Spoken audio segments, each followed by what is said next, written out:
This gathering is about coming into alignment with who you really are. We've been talking about alignment for many, many years in this sort of a setting or forum. First, we said to you, when you desire something and you believe otherwise, you are splitting your energy. But when your desire and your belief are in the same place, now you're in a place where it can be manifested. We talked to you about your inner being. We talked to you about this stream that flows in the direction of who you really are. And today we are talking about this vortex of creation. We know we're hard to explain to your friends who aren't here. What went on in that meeting? Well, it's hard to explain. Well, try. Well, there's this man who calls his wife Abraham. And she must be some sort of a multiple personality because she refers to herself as they and we. And recently she's taken to drawing a big circle on the floor and insisting that it's a vortex. And telling us all we should go there.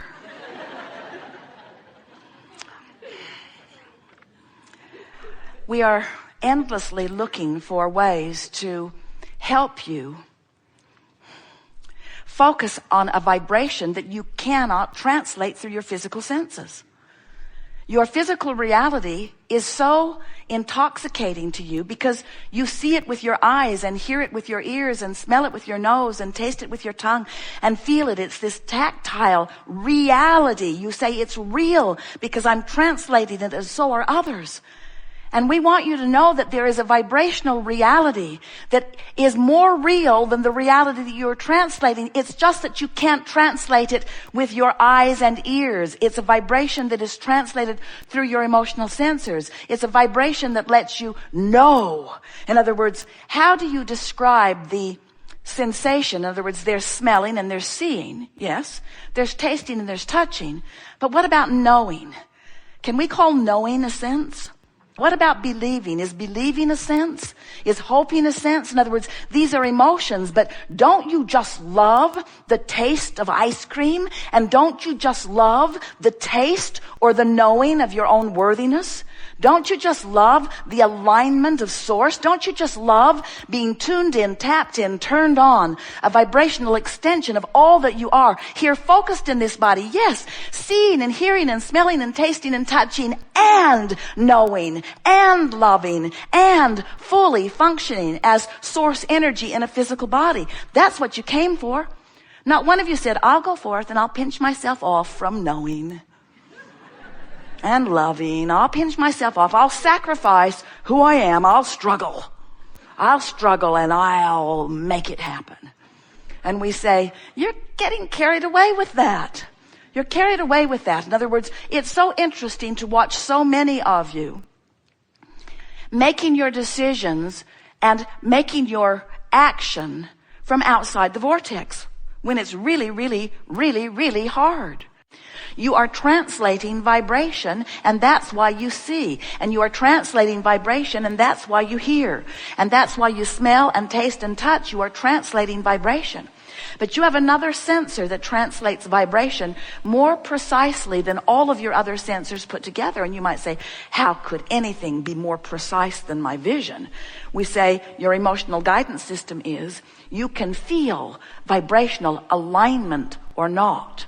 Alignment or not. You can feel when you are approaching your vortex. You can feel when you are inside it. You can feel when you are maintaining the vibration of it. Not just because manifestation begins to come to give you evidence of your alignment, but because your emotions give you evidence of alignment and not.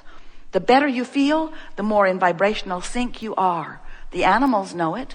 They move away from any experience that causes them to focus in a way that they are out of alignment. You call them instinctual, and that's a fine word, but they are vibrational interpreters of this emotional sense. And it might be fair to say that part of the reason that they are better at interpreting emotional vibration than humans is because they're not talking all the time. They're not using their words to cover stuff up. They are not communicating and trying to socialize in the way that humans do. That's an advantage they have. but they are also not the magnificent creator that human is. In other words, we have to really help you give yourself the benefit of the doubt when we say you are dissecting extraordinary contrast for the purpose of expanding desire. So because your desires are expanding more rapidly than any species ever, as your desires are expanding more rapidly, you need a keener sensor or awareness of your sensor in order to recognize where you are incrementally. A man said to us last week, I have diabetes. I've had it for a long time, he explained. And every day I prick my finger for the purpose of reading the meter to see where my blood sugars are. And later in our conversation, we pointed out that the reason that he does it every day is because he doesn't want it to get too far out of whack before he figures out it's out of whack. And so we propose a happiness pricker.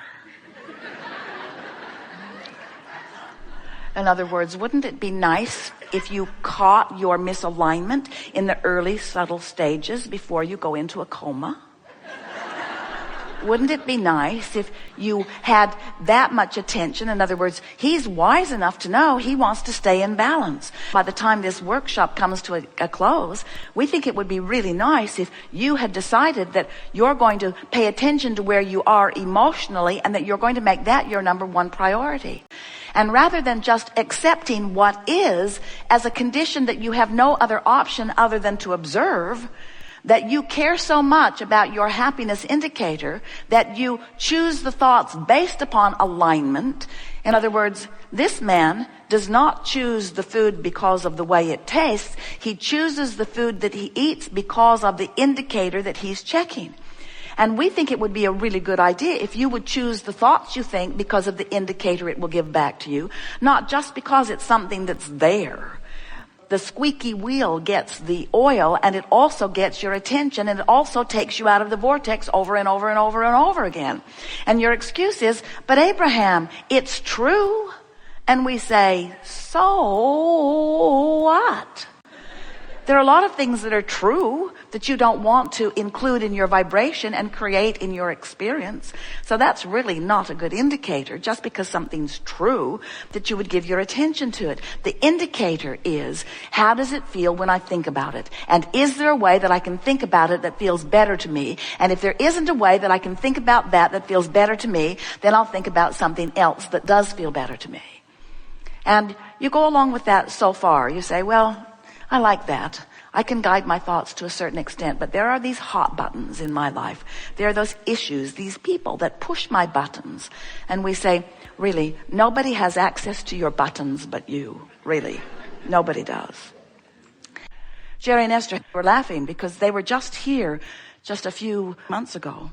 And when they left here, their monster bus broke down on Highway 80. Just stopped. Wasn't easy to get off the road either. It's big. No power steering, no brakes, no engine. It just stopped. And Jerry and Esther looked at each other. No cell phone service either. And Esther said, I think I would like to live here for the rest of my life. How do you feel about this beautiful place? Jerry said, how much water do we have on board?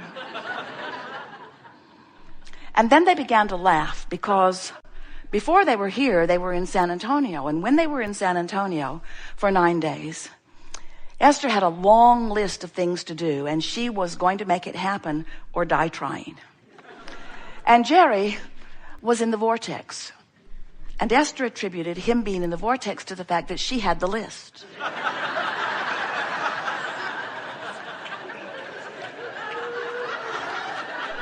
When you're not in the vortex, you can justify anything.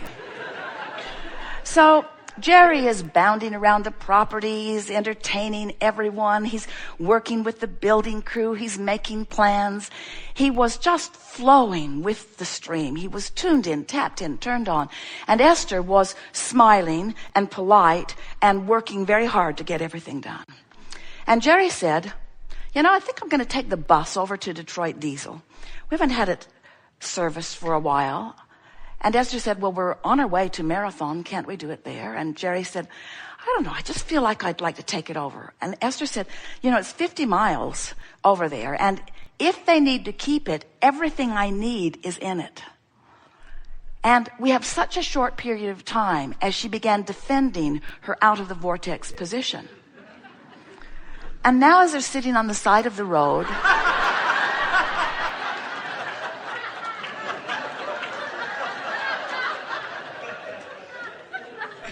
have you ever seen a 45-foot tour bus towed? It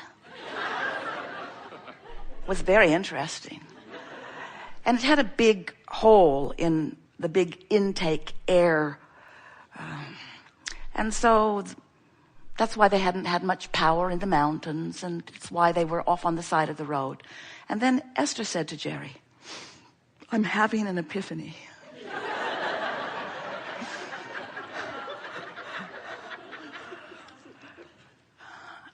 From now on, in our family, let's make a deal. The one who's in the vortex gets to call the shots from now on. And then Esther thought of how many times and how many mothers, usually mothers, isn't mother usually calling the shots, and isn't she usually the last one to be in the vortex?